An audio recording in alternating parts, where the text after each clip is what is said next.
Buenas noches, gracias por estar acá, gracias a Banesco por invitarnos y es un placer para mí y un privilegio poder tener esta conversación con mi querida Inés Quintero. Y yo voy a ir justo a donde creo que tengo que ir. Cuando yo leí El fabricante de peinetas, el personaje que más me marcó, que más me gustó, que me pareció fundamental, es el juez, Juan Jacinto Rivas. ¿Por qué? Porque el juez logra hacer algo que nos dice que hubo un cambio, que está ocurriendo un cambio de mentalidad y un cambio de la realidad. La criolla principal, doña María Antonia Bolívar y Palacios de Clemente, no logra vencer en su intento de encarcelar a un muchacho muy pobre que ella tenía evidentemente por amante, que él la deja y ella lo acusa de ladrón. Ella lo lleva al tribunal y el tribunal opera y no pesa el apellido Bolívar y Palacios de Clemente. Pesan las pruebas, pesan las contradicciones de María Antonia. Estoy en lo cierto, ese personaje ha sido importante. Mira, bueno, primero gracias Jaime por haber aceptado y por supuesto gracias a Banesco por ser tan receptivo y tan especial al haberme incorporado en la Biblioteca Digital de Banesco y por supuesto a todo este público de gente tan querida y tan especial. Y verdad, este juez, Luis Jacinto Rivas, es un personaje esencial de la trama. Básicamente yo creo que las virtudes de Luis Jacinto Rivas tienen que ver por un elemento esencial. Él es egresado de la Universidad Central de Venezuela, de la Universidad Republicana. Claro, él está formado en esa universidad que se transformó y se convirtió de la Real Pontificia a la Universidad Republicana por obra de, bueno, nada más y nada menos que de José María Vargas, empujadito por Simón Bolívar. Pero hay una cosa que me parece que es esencial, ¿no? Porque efectivamente, cuando se descubre, cuando María Antonia decide acusar a José Ignacio Padrón de que le robó unos cobres, claro, las mujeres podemos ser muy complicadas, era despecho profundo. Y ella decide que ella va a castigar que ese niño haya volteado para los lados, naturalmente de 22 años frente a los 56 de María Antonia, se puso a mirar para los lados y María Antonia no lo perdonó. Y por eso lo acusa de ladrón. Y entonces ahí está la maravilla de este juez, porque cuando van al juicio y efectivamente se ventila este amorío fallido entre María Antonia y José Ignacio Padrón, y él enseña las cartas que ella le escribió, el juez dice, un momento, aquí no se está juzgando si María Antonia se encamó o no se encamó con el sujeto Padrón. Aquí la labor del juez es determinar si el sujeto Padrón robó o no robó a María Antonia Bolívar, ¿no? Y efectivamente, la causa es por robo, porque además amar no es un delito en ningún tiempo de la historia. Entonces yo creo que el haber puntualizado los términos de aquel juicio, pero en segundo lugar, María Antonia, prevalida de su condición, le escribe una carta al juez y le dice, mira, mijito, a mí me parece que tú deberías entender que esto es así, y él la para en seco y le dice, usted no me puede escribir una carta a mí, porque yo soy el juez de la causa.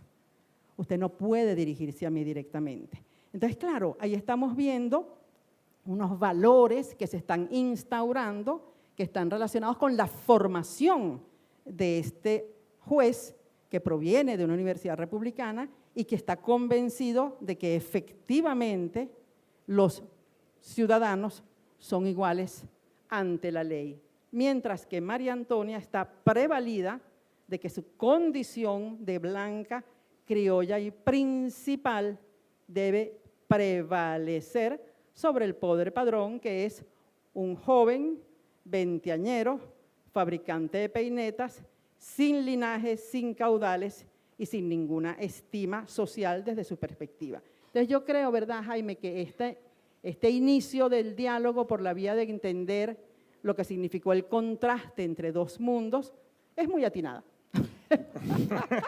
Fíjate, de haber resultado culpable a este muchacho, a Juan Ignacio Padrón le iban a tocar 100 azotes de dolor y 8 años de presidio. Y por supuesto tener que devolver el dinero, pero además pagar los costes del juicio. A este muchacho lo llamaba, en el momento que estaba furiosa con él, lo llamaba María Antonia, que decía de él que tenía una miserable suerte y ninguna fortuna. A lo largo de las cartas que se ventilan en el tribunal y que evidentemente ocasionan el escándalo, porque yo me imagino que en aquella ciudad tan pequeña que era Caracas, aquella ciudad, por cierto, tan pobre, aquella ciudad que se está reconstruyendo de varias cosas muy graves, de una guerra, de un país que se une a otro y que después se desune, de unos idas y venidas, etcétera, y aquella ciudad mínima se le ocurre nada más y nada menos que a María Antonia acusar a este muchacho, prevalida, como dices tú, de que eso va a correr a su favor, que el viento lo va a llevar a puerto seguro. Pero resulta que el muchacho saca las cartas. Y el muchacho además tiene al doctor Carreño, también egresado de la Universidad Central de Venezuela, y este joven abogado usa las cartas con muchísimo tino porque sabe que con esas cartas va a poner el foco en otra cosa.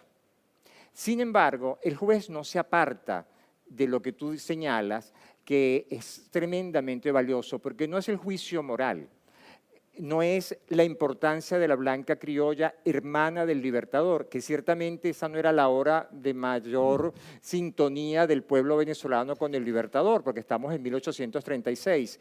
Pero fíjate tú, María Antonia, además, queda claro en el juicio que ella además había pagado a un médico para que le diera a este muchacho un certificado de enfermedad y él así no tuviera que cumplir e ir a la guerra.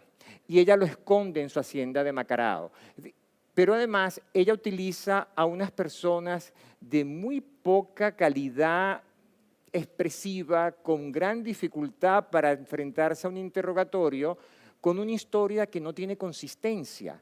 Es decir, ella estaba segura que todavía su ascendencia y su color de piel y su fortuna iban a prevalecer. Y resulta que muy rápidamente todo se pone en contra de ella.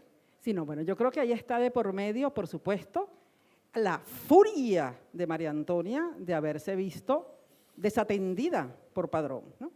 Pero en segundo lugar, había cambiado la ley de robo y efectivamente el castigo era terrible, o sea, no solamente azote, sino prisión. Ella estaba convencida de que al ella denunciarlo, y efectivamente, si en la colonia María Antonia denuncia a un peinetero de ladrón, ese peinetero se muere en la cárcel. O sea, ese no hubiera tenido vida posible ante una denuncia de una mujer de la calidad de María Antonia. En la República esto se modifica. Y efectivamente, ella, convencida de que va a privar sus privilegios y lo que ella representaba socialmente, se busca a unos choretos absolutos para que sean sus testigos, ¿no? Esclavos, mujeres, o sea, hay una de ellas que ella dice que Padrón le dio una plata y cuando, bueno, pero ¿por qué Padrón le dio a usted dinero? Guásera, ¿por qué quiso? Entonces tú dices, pero ¿qué clase de respuesta es esa? ¿No? Un hombre que no la conocía, además. Claro, o sea, entonces todo este montaje hace ver la debilidad de los argumentos y de las pruebas de María Antonia. Pero el abogado Carreño sí va con todos los hierros a defender a Padrón. ¿Y qué es lo que va a defender él? Él es un hombre de bien, es un hombre de trabajo, es un hombre que está saliendo de abajo.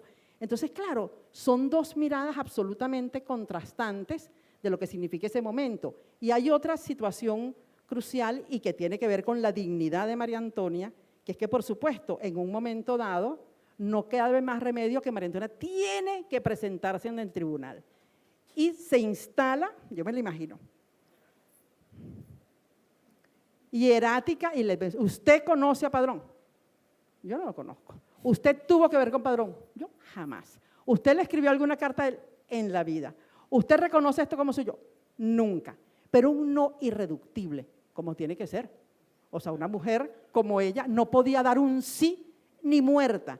Entonces, claro, es un montaje, una escena que pone en contraste dos tiempos muy distintos. O sea, el tiempo de los privilegios, del linaje, de la calidad frente al tiempo de la República, de la igualdad, y de la posibilidad de hacer valer la ley. Y yo creo que ese es como el chisme es excelente, pero yo creo que aparte de ese chisme que es muy completo, muy de una ola de tiempos remotos, lo que está allí privando es ese tránsito que muchas veces nos negamos a entender, porque bueno, no, aquí no pasó nada, aquí todo sigue igual. No, aquí hubo un estremecimiento, y ese estremecimiento está protagonizado en esta historia de amor y desamor, ¿no? Fíjate, Inés, hay un elemento que me parece sumamente importante traer a colación, que es el siguiente. Cuando María Antonia es interrogada, le muestran las cartas. Además, han buscado a otros abogados a los que ella le escribió para verificar si era su letra. Los abogados dicen si es la letra de María Antonia.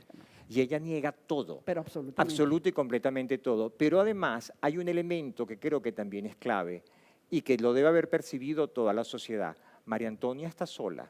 Totalmente. Sus hijos no son testigos ni parte del juicio. Su hermana tampoco, sus sobrinas tampoco, sus amigas tampoco. Es decir, la gente como ella no participa, no asiste, no se quiere tomar esa foto, la dejan sola. Y eso, por supuesto, tiene que haber tenido también un peso. No, pero es que eso es un bochorno. Claro. Un bochorno, esa señora mayor enredada con ese… Miren, en este momento, siglo XXI, una mujer de 57 años anda en brinco con uno del 22 y la señalan. Claro. La señalan, entonces, claro, pero además, en este caso, no es solamente esa diferencia, sino adicionalmente que María Antonia sigue siendo una viuda principal, que de acuerdo a los preceptos de la época, debía mantenerse en el recato dentro de su casa sin andar con ningún tipo de avances de ninguna calidad y mucho menos con un rústico menor que tiene además un oficio como fabricante de peinetas, por favor. Entonces, claro, ninguna blanca criolla se va a acercar a verse salpicada por aquella situación, independientemente de que se sintieran como Ligia Elena, o sea, esperando su trompetista. Pero eso, el tema está en que realmente es un contraste muy grande y esa es la soledad de María Antonia. Yo, ¿verdad?, me pongo en el lugar de María Antonia y pienso, claro, ella apostó a esa posibilidad afectiva sin pensar en los riesgos que eso representaba y adicionalmente sin saber, o sea, sin valerse de lo que eso constituía como condena moral, ¿no? Ella estaba convencida de que ella iba a salir con bien de ese trance. Y bueno, y sale efectivamente con las tablas en la cabeza. Ahora, creo que sería prudente recordar un poco quién es María Antonia, porque María Antonia a mí me parece que no es la mujer común y corriente de su tiempo. María Antonia, el hermano en 1814, en el año en que está naciendo, por cierto… El pobre padrón. El pobre padrón. Ya era una mujer hecha y derecha y con hijos, por supuesto, y tiene que huir de Caracas. Ella piensa que Boves va a entrar y no le va a hacer nada a ella porque ella es realista, porque ella quiere que el monarca hispánico siga reinando. Y Bolívar sabe que la matan, la van a matar y la van a acabar, y la obliga a irse, y ella se tiene que ir a Curazao. Ella le escribe al rey, hace valer sus derechos. El rey le da hasta una pensión cuando está en La Habana.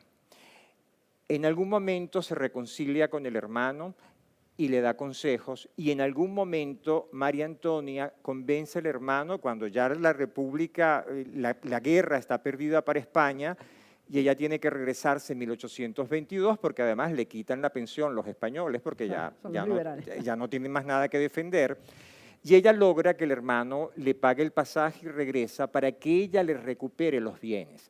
Es decir, María Antonia es una mujer muy particular. No solamente es una blanca principal, sino que es una mujer de armas tomar. Y ella logra recuperar las haciendas, logra poner orden en los bienes, alquila las casas, etc. Es eficiente en eso. Es decir, no es una mujer sumisa, no es una mujer como se supone que eran todas las mujeres de la época.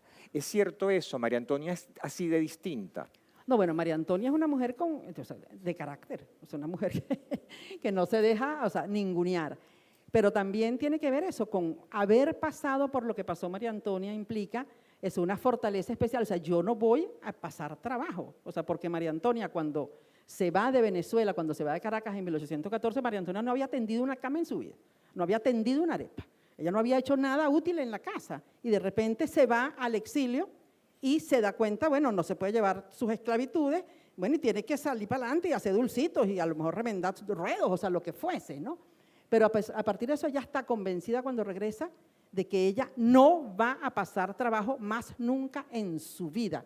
Y si ese hermano anda en un caballo desatado liberando países, dice, bueno, alguien tiene que responder por las propiedades de la familia.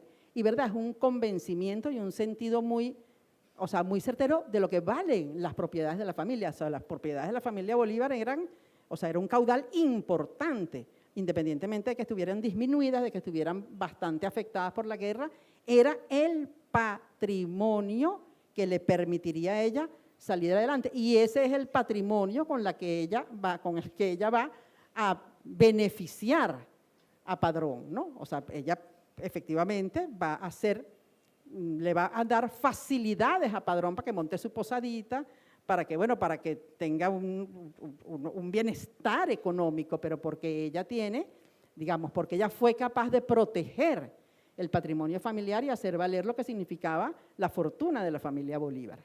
Claro, a todas estas, hay esa soledad de esta señora. Hay un dato en la criolla principal que es muy interesante, que María Antonia tuvo hijos fuera del matrimonio. ¿No es cierto? Bueno, sí, sí tuvo. O sea, es una mujer, además, sexualmente muy activa. Sí, atractiva no, pero activa sí. Activa, dije. Sí, bueno, como el hermano quizás, o sea, no… O como el papá también, ¿no? Sí, bueno, el papá, que lo diga Elías Pino. No, verdad, yo creo que es una mujer fuera de serie en el sentido de haberse atrevido, bueno, no solamente haber tenido una relación amorosa fuera del matrimonio, o sea, dentro de su matrimonio, con un oidor de la Real Audiencia y procrear una criatura, o sea, que era, por supuesto, bastarda, escondida y sacada del juego, y después, bueno, correr el riesgo de aceptar o de tener esa relación amorosa con Padrón, que termina de la manera en que termina, ella acusándolo de ladrón y quedando al descubierto de lo que eso significaba. En un momento, como tú decías, en una ciudad de 3 calles, no había nadie que no supiera que eso estaba ocurriendo. Hasta el cónsul de Inglaterra, Sir Robert Kerr Porter, que no tiene nada que hacer, y se pone a escribir en su diario, por aquí está esta señora que anda con un tipo que no sé qué tal. El embajador, o sea, el Sir Robert Kerr Porter fue el que me dio la pista a mí de que eso estaba pasando en Caracas. Además con una frase súper irónica, porque dice, esta joven de 60 años. Sí, que no tenía 60. En una época donde la esperanza de vida de la mujer es entre 35 y 40 años. Es decir, claramente María Antonia era una mujer muy mayor. Mayorcísima. Ajá. Ahora, Inés, quiero poner el foco en otro lado. ¿Qué significa para un historiador conseguirse ese expediente? No, claro, mira, para mí, verdad, haber puesto la mano en ese expediente, porque cuando yo escribí la criolla principal, yo había leído el chisme de Porter. Yo decía, bueno, esto es una maravilla, pero eso no puede ser un invento, ¿no? O sea, y un chisme, para que sea historia, tiene que estar corroborado. Y para estar corroborado necesita los papeles, y entonces no hubo manera de corroborar que eso hubiese ocurrido. Fue muchos años después cuando reapareció el expediente por la fortuna de una mudanza de archivo que volvieron los expedientes a su lugar. Claro, la primera vez que yo me topé con el expediente, donde estaban, al empezar el expediente, todas estas cartas en unos papelitos, pero en unos papelitos bien precarios, ¿no? Y con la letra de María Antonia así bien torcida, y yo sentí en el primer momento cierto pudor. Claro. Porque claro, esas cartas son unas cartas de una mujer que le está escribiendo a un hombre de quien ella se ha sentido defraudada, despechada, y son cartas privadas, cartas de despecho privadas, pero al haber sido incorporadas a un expediente judicial, pierden la condición de privadas. Son pruebas de un juicio. Entonces, claro, a mí ya se me quitó el pudor. Entonces, esto es, claro, un material de extraordinario valor, no solamente porque quien firma y escribe cada una de esas cartas es María Antonia Bolívar, sino porque está expresada muy francamente su desdicha con unos versos cojos que son una catástrofe, pero bueno, son sus sentimientos. Y creo que eso es lo que permite que uno como historiador tenga la posibilidad de eso, de adentrarse y sumergirse en esa historia, siendo, ¿verdad?, muy respetuoso de lo que eso representó para este par de seres, porque el pobre Padrón dijo, bueno, la única cosa que a mí me salva aquí son estos papelitos, y los guardó. Guardó todos sus papelitos, ¿no? Y eso es lo que finalmente va a poner en entredicho a María Antonia, pero al final, el desenlace del juicio que declaran inocente a Padrón no es por las cartas, no es por el desdén de María Antonia, es porque no le robó los cobres a la mujer. O sea, no había pruebas que demostraran que le había robado. Entonces yo creo que todo eso hace el tejido de lo que podía ser ese momento de nuestra historia. Estamos hablando de 1836, acaba de terminar, o sea, está el jaleo de la Revolución de las Reformas, está Páez en su apogeo, está el pobre Vargas que lo han sacado de la silla, o sea, es un momento muy, muy especial, pero además ese momento especial lo puedes conocer a través de una trama que no hubiese sido posible conocer si no es porque está ese expediente de ese robo, con esas cartas, con este juez fascinante, con estos testigos que son el retrato de la sociedad. O sea, estos testigos, ese juez, María Antonia, Padrón y todo lo que ocurre allí es verdad, un retrato de nuestra sociedad, de esa sociedad de 1836 que está empezando a respirar el aire de la República. Y yo creo que ese es el valor intrínseco de ese episodio. O sea, es la República pujando por establecerse. Y creo que, bueno, que tú me vas a decir lo del momento culminante de María Antonia. A mí me parece que además en este personaje que no se hace ciudadana, no se asume como ciudadana. Claro. Ella no termina de asumir la ciudadanía y hay una expresión del juez que la quiero leer porque me parece tan interesante. Cuando termina el juicio, el juez le pide a ella, le entrega a ella unos coroticos, unas piezas de oro, y ella tendría que haberlas tomado y haberse ido con ellas. Pero su altanería no se lo permite y lanza las cosas y irrespeta al juez. Y en ese momento el juez le dice, señora, levante usted esos bustos del suelo. Si usted no me guarda los respetos que me deben como juez, la mandaré a la cárcel. Ese es, o sea, allí es donde está el momento crucial de la película. María Antonia, cuando el juez le devuelve las pruebas del juicio, que son unas medallitas que ella le metió en la cartera a la esclava para que las presentara, que las tenía Padrón debajo de la cama, y el juez dice, bueno, aquí están las pruebas. Y ella, ¡sa!, las tira para el suelo. Eso no vale nada, pero con aquel desprecio. El juez dice, agáchese y recójalas. Ese es el momento en el que se impone la ley y la república sobre la arbitrariedad y el supremacismo de la criolla principal. Entonces, claro, es eso, el momento donde los dos mundos se enfrentan y donde se impone la república sobre María Antonia. Pero yo me la imagino, y además ella después le escribe, mire, mijito, usted como que no entendió lo que pasó allí, porque yo realmente no le quise faltar los respetos. Yo lo que pasó, claro, trata todavía de hacer valer que ella tenía algo de razón, ¿no? Y a mí sí, yo siento mucho que ese fue el momento, digamos, donde María Antonia se ve despojada de, bueno, de todo su prestigio al tener que inclinarse ante el juez. O sea, yo creo que ese es como el momento más simbólico de lo que representó esa ruptura, ¿no? Usted tiene que respetar la ley, usted tiene que respetar la autoridad de la República. El juez de la Universidad Central, no podía ser otro. Nosotros empezamos esta conversación acabando de escuchar El Diablo Suelto, porque como vieron, parecía que había un diablo suelto por esos tiempos. Luego, seguramente a María Antonia le alcanza la melancolía del Vals Mi Teresita de Teresa Carreño, y luego vamos a celebrar con la polca La Venezolana de Federico Folmer. Estas son las dos piezas que vienen interpretadas por nuestros amigos Humberto Jiménez, ahora en el violín, Fran Valderrey en el cello y Joseph González en el oboe. Ha sido una delicia conversar con vuestra merced. No, bueno, y les voy a recomendar que lean ese libro, que no tiene desperdicio.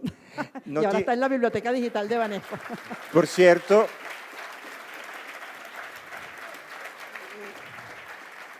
les recomiendo que no empiecen el libro si tienen cosas pendientes por hacer, porque una vez que lo agarran, no lo van a soltar. Entonces yo les recomiendo que se programen para agarrar y leerse esto con todo el placer que lo merece. Gracias, Jaime, ¿verdad? Gracias Tan a ti. bello.